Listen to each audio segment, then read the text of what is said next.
ಶ್ರೀ ಸಿದ್ಧಾರೂಢ ಕಥಾಮೃತ 20ನೇ ಅಧ್ಯಾಯ. ಶ್ರೀ ಗಣೇಶಾಯ ನಮಃ. ಶ್ರೀ ಸಿದ್ಧಾರೂಢ ಸದ್ಗುರುವೇ ನಮಃ. ಛಂದ. ಭಕ್ತರಿಗೆ ನೀ ಕಾಮಧೇನುವು, ಅವರ ಇಚ್ಛೆಯ ನೀವುತಿ.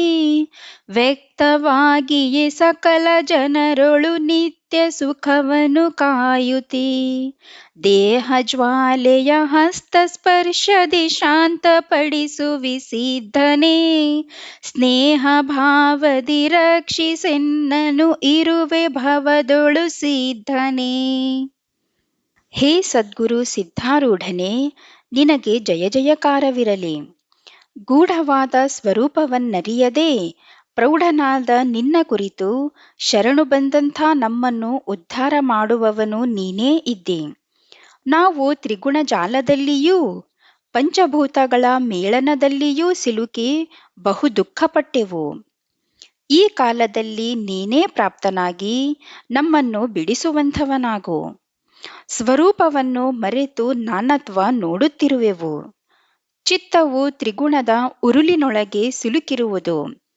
ಸಕಾಮ ಕರ್ಮಗಳನ್ನು ಮಾಡುತ್ತಾ ಸಂಸ್ಕೃತಿಯ ದುಃಖವು ಪ್ರಾಪ್ತವಾಗುವಂಥದ್ದಾಗಿರುವುದು. ಇದು ಜನ್ಮ ಮರಣರೂಪ ಸಂಸಾರವು. ಇದರೊಳಗೆ ಎಲ್ಲೆಲ್ಲಿಯೂ ಕರ್ಮಜಾಲವೇ ಪಸರಿಸಿರುತ್ತದೆ. ಅಜ್ಞಾನ ಜೀವನೆಂಬ ಮೃಗವು ದುರ್ಧರವಾಗಿ ಭ್ರಮಗೊಂಡು ಅದರಲ್ಲಿ ಬೀಳುವುದು. ದಾರಿ ನೋಡುತ್ತಾ ಕಾಲನೆಂಬ ಬೇಡನು ಕುಳಿತಿರುವನು. ಜೀವನು ಹೇಗೆ ತಪ್ಪಿಸಿಕೊಳ್ಳುವನೋ ನೋಡೋಣ ಅನ್ನುವನು. ಕೂಡಲೇ ಸ್ವಪಾಶವನ್ನು ಹಾಕಿ ಜೀವನನ್ನು ತನ್ನ ಮುಖದ ಕಡೆಗೆ ಎಳೆಯುವನು. ಆ ಕಾಲನ ಕೈಯಲ್ಲಿ ಜೀವನು ಸಿಕ್ಕಿದನೆಂದರೆ ಪುನಃ ಜನ್ಮ ಮರಣ ಎಂದೂ ತಪ್ಪದು. ಆತನು ದುಃಖದಾಯಕವಾದ ಸಂಸಾರ ಚಕ್ರದ ಮೇಲೆ ಹಾಕಿ ಒಂದು ಕ್ಷಣ ಮಾತ್ರ ವಿಶ್ರಾಂತಿ ಕೊಡದೆ ತಿರುಗಿಸುವನು.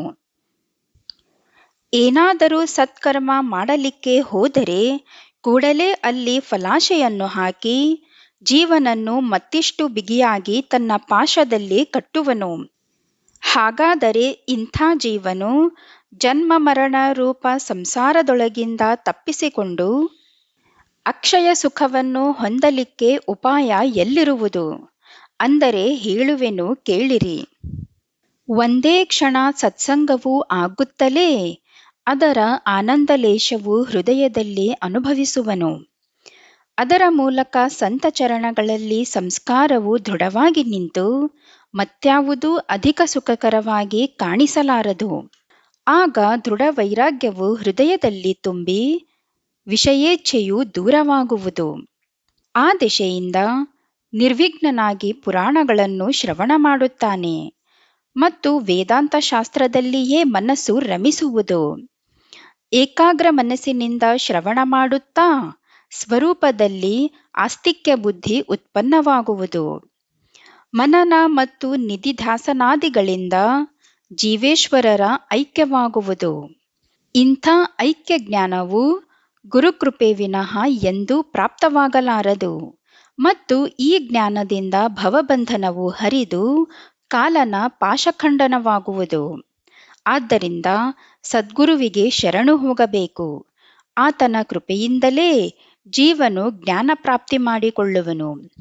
ಇರಲಿ, ಈಗ ಶ್ರೋತಾಜನರುಗಳಿರ ಕಥಾನುಸಂಧಾನವನ್ನು ಶ್ರವಣ ಮಾಡುವಂಥವರಾಗಿರಿ.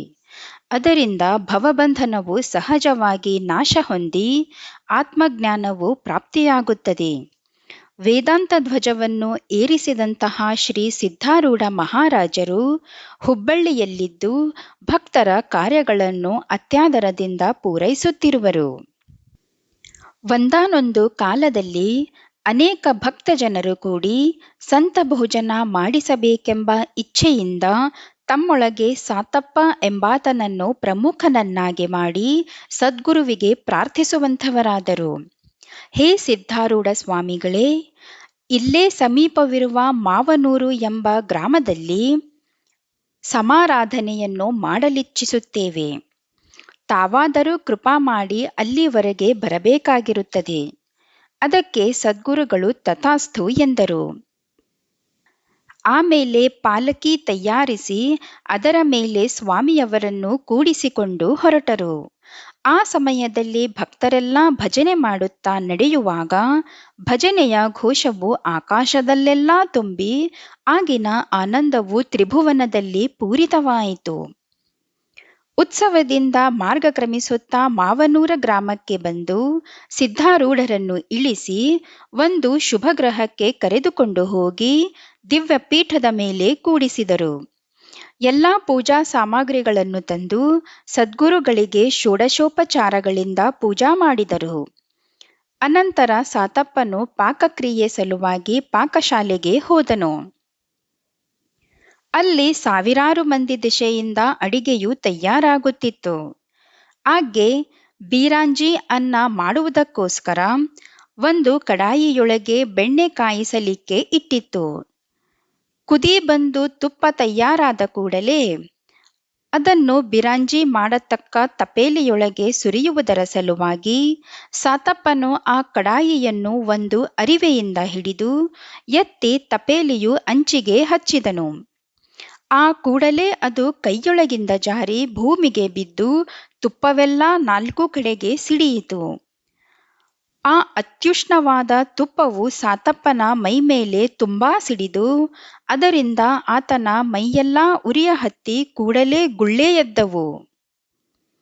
ಸಿದ್ಧಾರೂಢ, ರಕ್ಷಿಸು ರಕ್ಷಿಸು ಎಂದು ಕೂಗಿ ಸಾತಪ್ಪನು ನೆಲದ ಮೇಲೆ ಬಿದ್ದು ವ್ಯಥೆ ಸಹಿಸಲಾರದೆ ಮೂರ್ಛಾಗತನಾದನು.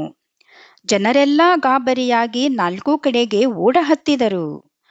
ಯಾರು ಔಷಧಿ ತರುತ್ತೇವೆ ಅನ್ನುತ್ತಾರೆ, ಯಾರು ಎಣ್ಣೆ ತಂದು ಹಚ್ಚುತ್ತಾರೆ ಮತ್ತು ಅನೇಕ ಉಪಚಾರಗಳನ್ನು ಮಾಡುತ್ತಾರೆ. ಆ ಸಮಯದಲ್ಲಿ ಈ ವರ್ತಮಾನ ಕೇಳಿ ಬಹಳ ಗಡಿಬಿಡಿಯಿಂದ ಸದ್ಗುರುಗಳು ಅಲ್ಲಿಗೆ ಬರುವಂಥವರಾದರು ಮತ್ತು ಆ ಭಕ್ತ ಶಿರೋಮಣಿಯಾದ ಸಾತಪ್ಪನ ಹತ್ತಿರ ಬಂದು ನೋಡುತ್ತಾರೆ. ಸಾತಪ್ಪನ ಪತ್ನಿ ಪುತ್ರರು ಭೂಮಿಯ ಮೇಲೆ ಬಿದ್ದ ಆತನನ್ನು ನೋಡಿ ಏನೇನೂ ಧೈರ್ಯ ಹಿಡಿಯಲಾರದೆ ಬಹಳ ಆಕ್ರಾಂತ ಮಾಡುವಂಥವರಾದರು. ಅದನ್ನು ನೋಡಿ ಸದ್ಗುರುಗಳು ಅನ್ನುತ್ತಾರೆ, ನೀವು ಏನೂ ಭಯಪಡಬೇಡಿರಿ. ಆತನು ಪರೋಪಕಾರ ಕೆಲಸದಲ್ಲಿ ಪ್ರವೃತ್ತನಾಗಿರುವಾಗ ಈ ಸಂಕಷ್ಟ ಬಂದಿರುವುದರಿಂದ ಸದ್ಗುರುವು ಆತನನ್ನು ಸರ್ವಥಾ ರಕ್ಷಣೆ ಮಾಡುತ್ತಾನೆ. ಹೀಗಂದು ಆ ದಯಾಳುವಾದ ಸದ್ಗುರುಗಳು ಸಾತಪ್ಪನ ಮೈಮೇಲೆ ಕೈಯಾಡಿಸಿ ಅಂದದ್ದೇನೆಂದರೆ, ಈ ತುಪ್ಪವು ತಣ್ಣಗದೆ, ಈತನು ಈಗಲೇ ಏಳುವನು. ಈ ಪ್ರಕಾರ ಅಂದು ನಿದ್ರಸ್ತನಿಗೆ ಎಬ್ಬಿಸಿದಂತೆ ಸಾತಪ್ಪನ ಮೈಮೇಲೆ ಚಪ್ಪರಿಸಿ ಎಬ್ಬಿಸಿದರು. ಈ ಚಮತ್ಕಾರವನ್ನು ನೋಡಿ ಸರ್ವರೂ ಆಶ್ಚರ್ಯಭರಿತರಾಗಿ ಜಯ ಜಯಕಾರ ಮಾಡುವಂಥವರಾದರು. ಆಗ ಸಾತಪ್ಪನು ಎದ್ದು ಕುಳಿತುಕೊಂಡು ತನ್ನ ಮೈಮೇಲೆ ಕೈ ಸವರಿ ನೋಡಿ ಅನ್ನುತ್ತಾನೆ, ನನ್ನ ಮೈಗೆ ಹೇಗೆ ತುಪ್ಪ ಹತ್ತಿತು? ನಾನು ಸ್ನಾನ ಮಾಡಿ ಬರುವೆನು. ಹೀಗಂದು ತನ್ನ ಸುತ್ತಮುತ್ತಲೂ ನೋಡಿದ ಕೂಡಲೇ ಎಲ್ಲ ಸಂಗತಿ ನೆನಪಿಗೆ ಬಂದು ಮುಂದೆ ಸದ್ಗುರುಗಳನ್ನು ಕಂಡು ಆತನಿಗೆ ಅತ್ಯಂತ ಆನಂದವೂ ಉಕ್ಕಿ ಉಕ್ಕಿ ಬರುವಂಥದ್ದಾಯಿತು. ಸಾತಪ್ಪನು ಅನ್ನುತ್ತಾನೆ, ಹೇ ದಯಾಳನೆ, ನೀನು ರಕ್ಷಣಕರ್ತ ಇರುವಾಗ್ಗೆ ಕಾಲನ ಸತ್ತಾ ಸಹ ನಮ್ಮ ಮೇಲೆ ನಡೆಯಲಾರದು. ನೀನು ಪ್ರತ್ಯಕ್ಷ ಲೀಲಾವತಾರಿಯಾದ ಈಶ್ವರನಿರುತ್ತಿ. ಪ್ರೇಮಭರದಿಂದ ಈ ಪ್ರಕಾರ ಅಂದು ಸಾತಪ್ಪನು ದೃಢವಾಗಿ ಸದ್ಗುರು ಚರಣಗಳನ್ನು ಹಿಡಿದು ಆಮೇಲೆ ಸ್ನಾನ ಮಾಡಲಿಕ್ಕೆ ಹೋದನು. ಆತನ ಶರೀರವೆಲ್ಲ ಗುರುಹಸ್ತ ಸ್ಪರ್ಶದಿಂದ ತಣ್ಣಗಾಗಿದ್ದು ಸ್ನಾನ ಮಾಡಿದ ಕೂಡಲೇ ಗುಳ್ಳೆಗಳು ಸಹ ಅಲ್ಲಿಂದಲ್ಲೇ ಕರಗಿ ಹೋದವು ಮತ್ತು ಶರೀರವು ಯಥಾ ಪ್ರಕಾರ ನಿರ್ಮಲವಾಯಿತು. ಮಹಾಕಾರ್ಯಕ್ಕೆ ಬಂದಂಥ ವಿಘ್ನವು ಶ್ರೀ ಸಿದ್ಧ ಕೃಪೆಯಿಂದ ತಪ್ಪಿಹೋಯಿತು. ಎಲ್ಲ ಜನರು ಆನಂದಭರಿತರಾಗಿ ಸದ್ಗುರುಗಳನ್ನು ಬಹುಪ್ರೇಮದಿಂದ ಪೂಜಿಸುವಂಥವರಾದರು. ಆಗ ಭೋಜನ ಕಾರ್ಯ ಆರಂಭವಾಯಿತು. ಸದ್ಗುರುಗಳು ಸ್ವತಃ ನೀಡಲಿಕ್ಕೆ ಬಂದರು. ಹಸ್ತದಲ್ಲಿ ಒಂದು ರೊಟ್ಟಿ ಹಿಡಿದುಕೊಂಡು ಅದರ ತುಂಡುಗಳನ್ನು ಊಟಕ್ಕೆ ಕೂತಿರುವ ಪ್ರತಿಯೊಬ್ಬ ಭಕ್ತನ ಬಾಯಿಯೊಳಗೆ ಹಾಕುತ್ತಾ ನಡೆಯುತ್ತಿದ್ದರು. ಎಲ್ಲರ ಭೋಜನ ಆಗುತ್ತಿರುವಾಗ ಆ ಸಿದ್ಧ ಮಾತೆಯು ಪಂಕ್ತಿಯೊಳಗೆ ಅಡ್ಡಾಡುತ್ತಾ ಯಾರೊಬ್ಬರ ಎಲೆಯ ಮೇಲೆ ಏನೊಂದು ವಸ್ತು ಕಡಿಮೆಯಾಯಿತೆಂದರೆ ಆ ಕೂಡಲೇ ಸದ್ಗುರುಗಳು ತಂದು ನೀಡುತ್ತಿದ್ದರು. ಸರ್ವಜನರೂ ಈ ಸದ್ಗುರುಗಳ ಆನಂದ ಮುಖವು ಭಕ್ತಜನರ ಭೋಜನ ಕಾಲದಲ್ಲಿ ಪ್ರಫುಲ್ಲಿತವಾದ ಶೋಭೆಯನ್ನು ನೋಡಿ ಭೋಜನಾನಂದಕ್ಕಿಂತ ಅಧಿಕವಾದ ಆನಂದವನ್ನು ಪಡುವಂಥವರಾದರು.